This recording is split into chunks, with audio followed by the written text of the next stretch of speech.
Recorded books and RB Digital present Rise of the Isle of the Lost by Melissa de la Cruz, narrated by Sofia Carson. Bah! In my day, we had fantastical feasts when I lived in the palace, and now look at me, wasted away to practically nothing, banished and exiled and practically starving. Ursula, the Little Mermaid. Left behind. Once upon a time, the offspring of an evil fairy and a sea witch were friends. Mal, daughter of Maleficent, mistress of darkness, and Uma, daughter of Ursula, witch of the seas, were an inseparable duo, partners in petty crime. Mal had purple hair, flashing green eyes, and a mischievous streak, while Uma had turquoise locks, eyes the color of the abyss, and a wicked sense of fun.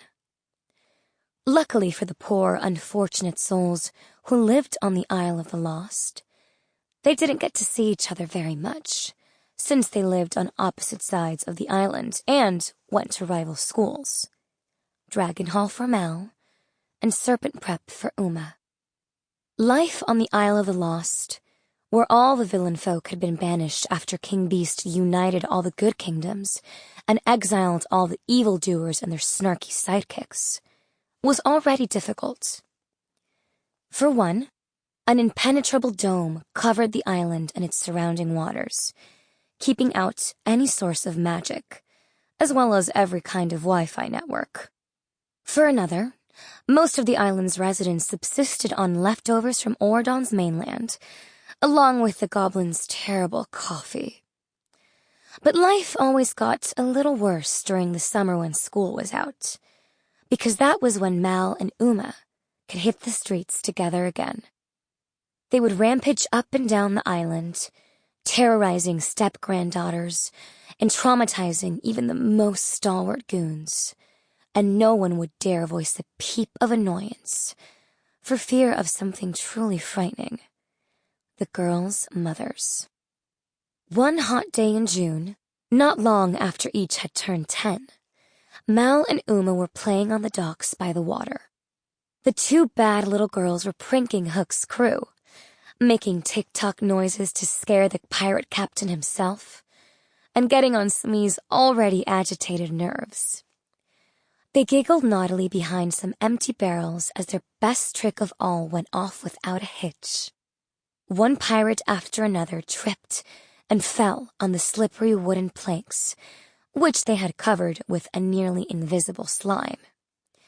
It was Mal's idea to coat the decks with bilge and oily, murky scum, and she laughed with glee to see it work so well. "Here comes Cruella de Vil," said Mal, spotting a telltale black and white bouffant rising from the crowd of pirates. "Let's get her." Cruella was a nemesis of theirs.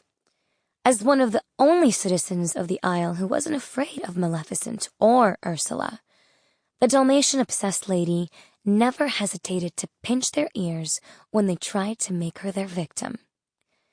They were determined to get her back one of these days, but they'd have to be crafty. They watched her sauntering down the docks, with a ratty spotted fur on her shoulder, glaring at everyone she met. "What's going on down here anyway?" whispered Uma. "Goblin barge is arriving soon, and she likes to have first dibs," explained Mal, holding her breath as Cruella sashayed closer and closer to where they were hiding. "She's always hoping someone's thrown away an old fur coat." The girls looked at each other, eyes sparkling with mischief.